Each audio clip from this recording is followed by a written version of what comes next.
Hi friends, pregnant होना, माँ बनना, ये पूरा प्रोसेस कितना सुखद होता है। लेकिन इसी के साथ डर, एंजाइटी, बहुत सारी चिंताएं भी हमें घेर लेती हैं। लेकिन अगर आप चाहते हैं कि हर माँ अपनी प्रेगनेंसी में परेशान नहीं, प्रोत्साहन महसूस करे, तो जरूरी है कि इस वीडियो को आप अंत तक देखें। So ladies and all the caring man, welcome to the world of twins creator. Alright दोस्तों, तो आज हम जानेंगे कि प्रेगनेंसी के कितने प्रकार होते हैं और अगर आप ट्विन प्रेग्नेंट हैं तो इसके कितने टाइप्स होते हैं। उसी के साथ साथ आज हम ये भी जानेंगे कि आपकी प्रेगनेंसी कितनी सेफ है और कितनी अनसेफ। जी हाँ, तो ये सारी इंफॉर्मेशंस लेने के लिए इस वीडियो को बगैर स्किप किए एंड तक जरूर देखिएगा, ताकि सारी इंफॉर्मेशंस आप तक आज इस वीडियो के माध्यम से पहुंच जाए। So let's start it.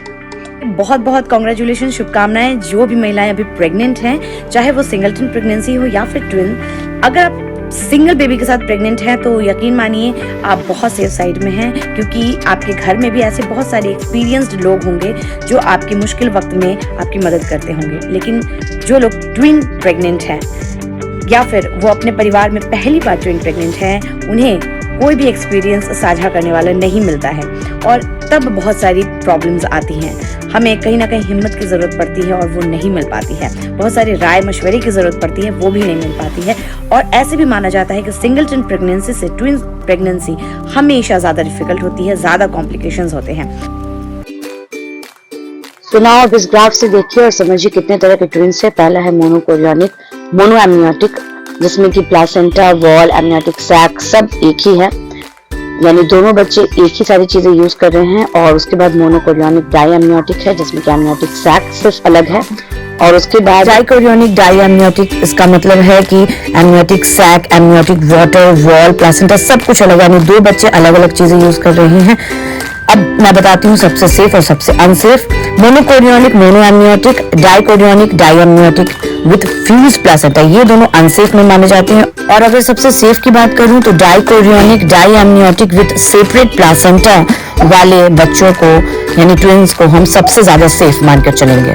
तो चलिए अब जान लेते हैं ट्विंस कितने तरीके के होते हैं। दो टाइप्स ऑफ ट्विंस हैं, आइडेंटिकल ट्विंस और फ्रैटर्नल ट्विंस।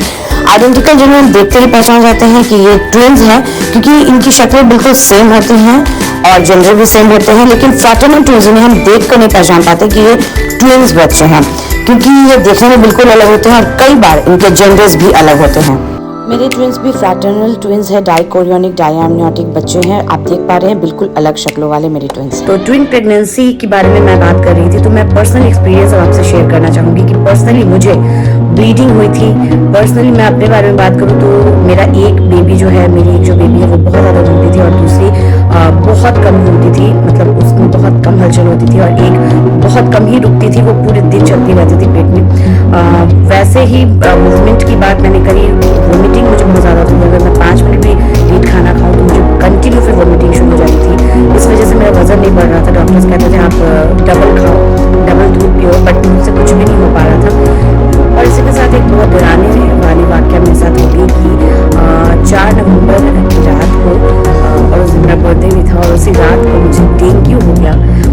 डेंगू का जब रिपोर्ट आया 5 तारीख को, सभी घबरा गए, क्योंकि एक डॉक्टर ने कह दिया कि जब आपका पल्स कम है तो आपके बच्चे का भी पल्स कम होगा। हम सभी बहुत घबरा गए थे कि अब कैसे क्या कुछ होगा, क्योंकि तब तक मेरे बच्चे की ग्रोथ वगैरह सब नॉर्मली चल रही थी, जैसे ट्विन प्रेगनेंसी में चलती हैं। लेकिन उसके बाद थोड़ी परेशानियाँ बढ़ गई। मुझे डेंगू हो गया, मैं 4 दिन एडमिट रही, 2 दिन तो घर पे ही रही और उसके बाद 4 दिन एडमिट रही, यानी 6-7 दिन तो यूँ बीत गए। उसके बाद मुझे 8वें दिन स्कैन के लिए ले जाया गया। जब स्कैन में गई तो पता चला कि एक बेबी जो मेरी है वो थोड़ी सी वीक हो गई है, उसके सैक में पानी जो है वो भी थोड़ा कम हो गया है, और ये वाकई में घबरा देने वाली बात थी। लेकिन सोचने वाली बात यह है कि 2022 में जब डेंगू का अटैक हुआ था तो कितने लोगों की मौत हो गई थी, बहुत लोगों की जानें चली गई थी। लेकिन उस केस में भी बस ईश्वर का नाम लिया हम सभी ने, और मेरी बेबी बहुत स्वस्थ अच्छे से उसने इस धरती पर जन्म लिया। ये बहुत बड़ी बात है। ये बातें मैं आपको इसलिए बता रही हूँ क्योंकि हर महिला का शरीर अलग होता है, हर प्रेगनेंसी में कुछ ना कुछ परेशानियां होती हैं। तो अगर मैं आपसे बात करूं, आपको बताऊं कि अगर आप घबराएं नहीं घबराएं, क्या कुछ करें क्या नहीं करें, तो मैं आपसे बस एक ही बात कहना चाहती हूँ कि ट्विन प्रेगनेंसी में बिल्कुल दवाइयाँ बहुत पड़ती हैं, इंजेक्शन बहुत पड़ते हैं, वो आप नियमित रूप से लेते रहें। दवाई में बिल्कुल भी कोताही मत करें, फ्रूट्स खाएं, बिल्कुल जो हेल्दी फूड कहा जाता है, जितना खा सकती हैं उतना खाएं। और अगर फिर भी कोई परेशानी हो जाए ना, तो बस भगवान का नाम लें, या जिनको भी आप पूछते हैं, जिनको भी आप मानते हैं, उनको याद करें, उनका नाम लें। ईश्वर अगर चाहता है कि वो बच्चा इस धरती पर आएगा और स्वस्थ रूप से आएगा, तो वो बिल्कुल आएगा, उसे कोई नहीं रोक सकता है। कई बार डॉक्टर के डिसीजंस भी गलत हो जाते हैं, क्योंकि मैं जो कि पर्सनल एक्सपीरियंस शेयर कर रही हूँ, तो ये बता दूँ कि 1.5 महीने पर जब मेरा ब्लड टेस्ट पॉजिटिव आ गया था, उसके बाद 1.5 महीने पर मैं स्कैन कराने गई, और तब डॉक्टर ने कहा कि मेरा सैक जो है वो एम्प्टी है। स्कैन में मेरा सैक एम्प्टी था, यानी बच्चे की ग्रोथ, या कह लो बच्चा था ही नहीं। तो मैं बहुत घबरा गई। फिर मैं अपने डॉक्टर के पास गई, उसने कहा कि 5% चांसेस है आपकी प्रेगनेंसी के, यानी 5% चांसेस नहीं है। यकीन मानिए हम बिल्कुल शैटर्ड हो गए थे, बहुत बहुत ज़्यादा रो रहे थे, बहुत टूट चुके थे। इससे बड़ी बात क्या होगी, लेकिन चूंकि शादी के 6 साल बाद हमने कंसीव किया था, तो बहुत घबरा गए थे। तो बस वहीं पर डॉक्टर ने कहा कि 15 दिन के बाद आप स्कैन फिर से कराओ, और मैंने कराया। और God willingly, with God's grace, जब मुझे ये न्यूज़ मिली कि एक तो छोड़ो, मुझे 2 बच्चे होने वाले हैं, हमारे तो खुशी का ठिकाना ही नहीं रहा। हम बहुत बहुत ज़्यादा खुश थे। और मैं उसके बाद आई, और सबसे पहले अपने जो मेरा पहला बच्चा है उसको आके मैंने बताया, उसको मिठाई खिलाई। मैं बताऊंगी मेरा पहला बच्चा कौन है, उससे आपको इंट्रोड्यूस कराऊंगी बिल्कुल अगले वीडियो में। अगर आप चाहते हैं तो ज़रूर आप कॉमेंट करें। जिन्हें भी आप मानती हूँ, अगर आपकी लाइफ में प्रेगनेंसी लेट से हो रही है या नहीं हो रही है, तो उस पर भी मैं ज़रूर एक डिटेल वीडियो बनाऊंगी कि किस तरीके से आप अगर कंसीव नहीं कर पा रही हो तो आप करें, क्योंकि मुझे भी 6 साल बाद कंसीव मैं कर पाई हूँ। तो मैं चाहूँगी कि जो भी लेडीज़ हैं, अगर आप 2, 3, 4, 5 साल हो तो प्लीज़ मत घबराइए, और अगर 5 साल से ज़्यादा भी हो गया है तो प्लीज़ आप कमेंट करिए, तो मैं इस पर भी एक डिटेल वीडियो बनाऊंगी कि किस तरीके से आप कंसीव कर सकती हैं। और बहुत पॉजिटिव वीडियो बनाऊंगी, यकीन मानिए उससे आपको बहुत बहुत ज़्यादा हौसला मिलेगा, और कहीं ना कहीं एक रास्ता भी आपको नज़र आएगी प्रेग्नेंट होने की।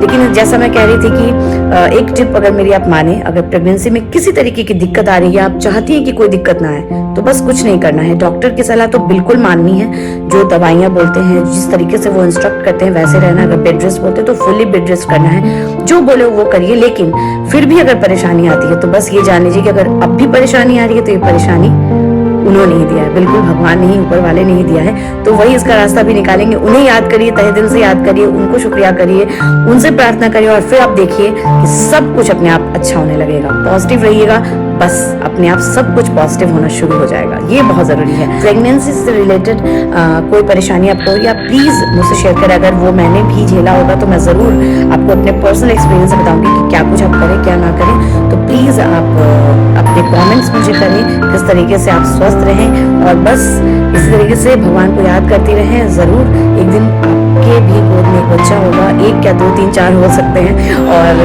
जो अभी प्रेग्नेंट है उनके भी बच्चे बहुत स्वस्थ और मस्त होंगे। Thank you so very much for watching this video. Bye.